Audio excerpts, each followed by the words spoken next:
என் சமூகத்தை விட்டு நீ விலகினதற்கு என்கிட்ட என்ன அநியாயத்தை நீ பார்த்த? மாறுகிற உலகத்தை தொடர்ந்து நேசிக்கிறோம். மாறுகிற மனிதர்களை மாறி மாறி நேசிக்கிறோம். மாறுகிற உலகத்தை விடாமல் நேசிக்கிறோம். மாறுகிற உலக அமைப்புகளை நாம் அதிகமாக நேசிக்கிறோம். ஆனா ஆண்டவர் சொல்றாரு, நான் மாறவே இல்லையப்பா,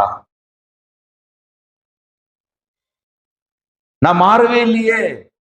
உன் மேல நான் வைத்த என்னுடைய அனாதி திட்டங்கள் மாறவே இல்லையே.